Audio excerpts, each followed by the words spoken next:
में तुलसी लगाना हमारी सखी, आंगन में तुलसी लगाना हमारी सखी। ठाकुर की सेवा तुलसी की पूजा, ठाकुर की सेवा तुलसी की पूजा।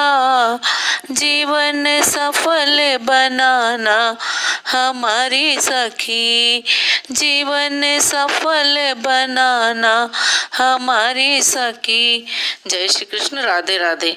आज मैं आपको प्रबोधिनी एकादशी का क्या महत्व है और हमें क्या करना चाहिए, क्या नहीं करना चाहिए, और साथ ही साथ उसकी क्या कहानी है, यही मैं बताऊंगी आपको।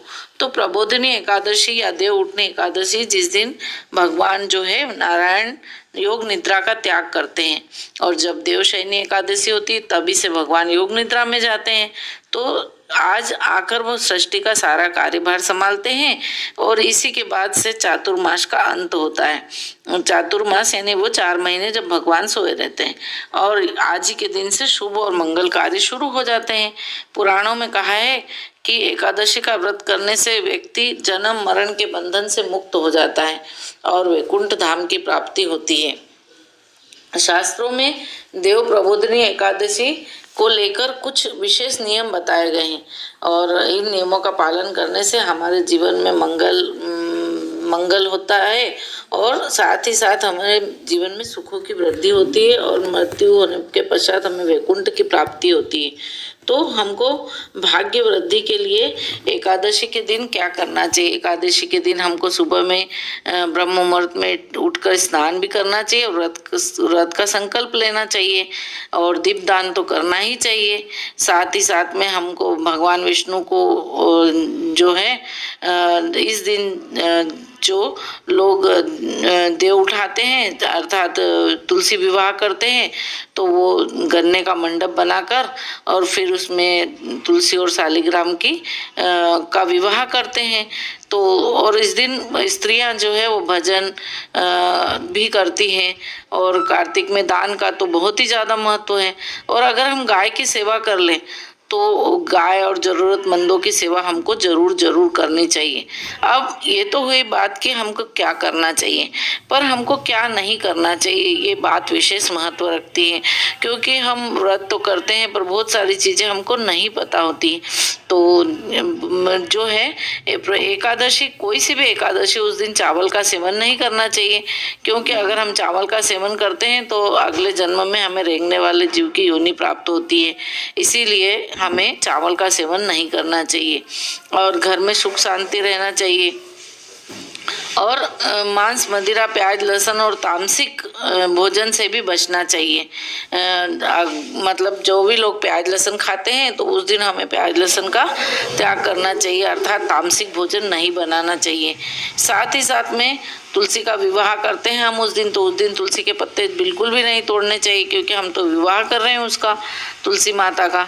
तो इसी तरह से हमें बहुत छोटी छोटी बातें हैं, वो छोटी छोटी बातें हमको ध्यान रखना चाहिए, और जिसके कारण कि हमें हमारे जीवन में शुभता आती है।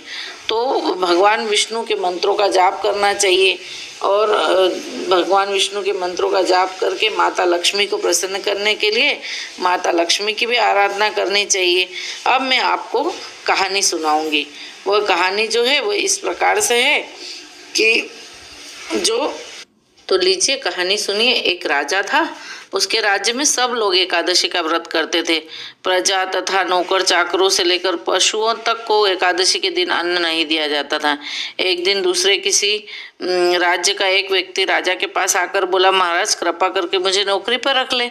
तब राजा ने उसके सामने एक शर्त रखी कि ठीक है रख तो लेते हैं, किंतु रोज तो तुम्हें सब कुछ खाने को मिलेगा, पर एकादशी के दिन अन्न नहीं मिलेगा। उस व्यक्ति ने उस समय तो हाँ कर दी, पर एकादशी के दिन जब उसे फलाहार का सामान दिया तो वो राजा के सामने जाकर गिड़गिड़ाने लगा। बोला, महाराज मेरा पेट इससे नहीं भरेगा, मैं भूखा ही मर जाऊंगा, मुझे तो अन्न दे दो। तो राजा ने उसे शर्त याद दिलाई, पर वह अन्न छोड़ने को राजी नहीं हुआ। तब राजा ने उसे कहा कि आटा दाल चावल दे दिए, और कहा कि तू यहाँ मत बनाना, नदी पे जाके बना लेना। तो जब वो भोजन बनाया, भोजन बन गया, तो वो उन्होंने वो भगवान को बुलाने लगा, क्योंकि वहाँ जब उसने कहा कि आओ भगवान भोजन तैयार है, तो उसके बुलाने पर पीताम्बर धारण करके भगवान चतुर्भुज रूप में आ पहुंचे, क्योंकि वो तो निश्चल था। वो प्रेम से उसके साथ भोजन करने लगे। भोजन करने के बाद भगवान अंतर्ध्यान हो गए और वो अपने काम में चला गया। 15 दिन बाद फिर एकादशी आई, तो राजा को वो कहने लगा, महाराज मुझे तो दुगना सामान चाहिए, उस दिन मैं तो भूखा ही रह गया।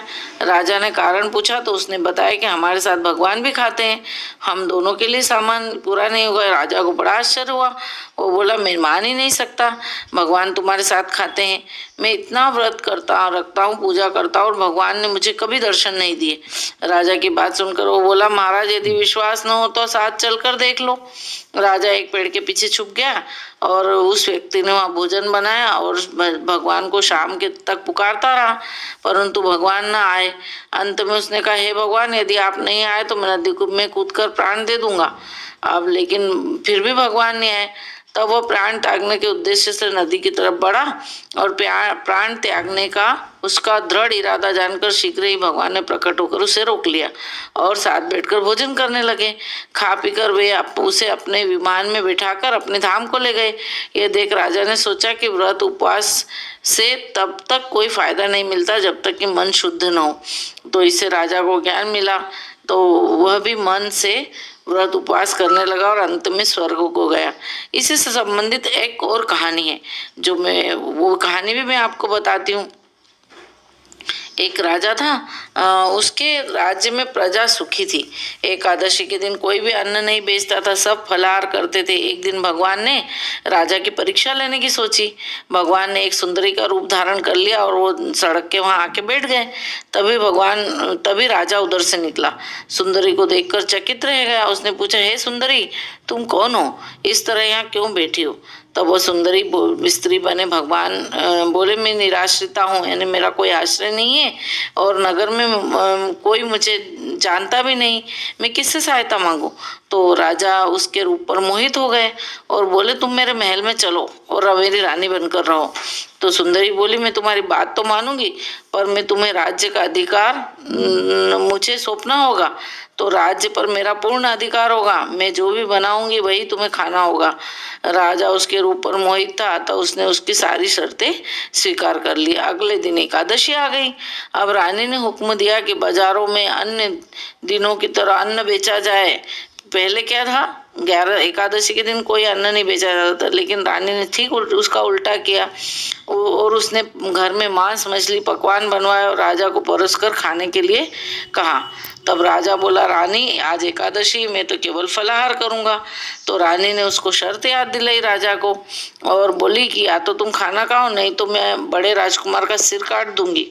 राजा ने अपनी स्थिति बड़ी रानी से कही तो बड़ी रानी बोली, महाराज धर्म न छोड़े, बड़े राजकुमार का सिर दे दें, पुत्र तो फिर मिल जाएगा, पर धर्म नहीं मिलेगा। अर्थात धर्म बहुत बड़ा होता है, धर्म को ही मानना चाहिए। जब हमारे ऊपर धर्म संकट आए तो हमें जो सत्य हो वही करना चाहिए। इसी दौरान बड़ा राजकुमार खेलकर आ गया और माँ की आंखों में आंसू देखकर वो रोने का कारण पूछने लगा। तो माँ ने उसे सारी वस्तु स्थिति बता दी और वो बोला, मैं सिर देने के लिए तैयार हूँ, पिताजी के धर्म की रक्षा होगी, जरूर होगी। राजा दुखी मन से राजा ने दुखी मन से राजकुमार का सिर देने के लिए तैयार हुआ और तो रानी के रूप में भगवान विष्णु ने प्रकट होकर असली बात बताई। राजन, तुम इस कठिन परीक्षा में पास हुए। भगवान ने प्रसन्न मन से राजा से वर मांगने को कहा। राजा बोला, आपका दिया सब कुछ है, हमारा उद्धार करे। और उसी समय वहाँ एक विमान उतरा। राजा ने अपना राज्य पुत्र को सौंप दिया और विमान में बैठकर परम धाम को चला गया। तो यही थी एकादशी की कहानी। और व्रत त्योहार हमें धर्म पर चलना ही सिखाते हैं और उसी से हमारे धर्म की वृद्धि होती है। जय श्री कृष्ण, राधे राधे।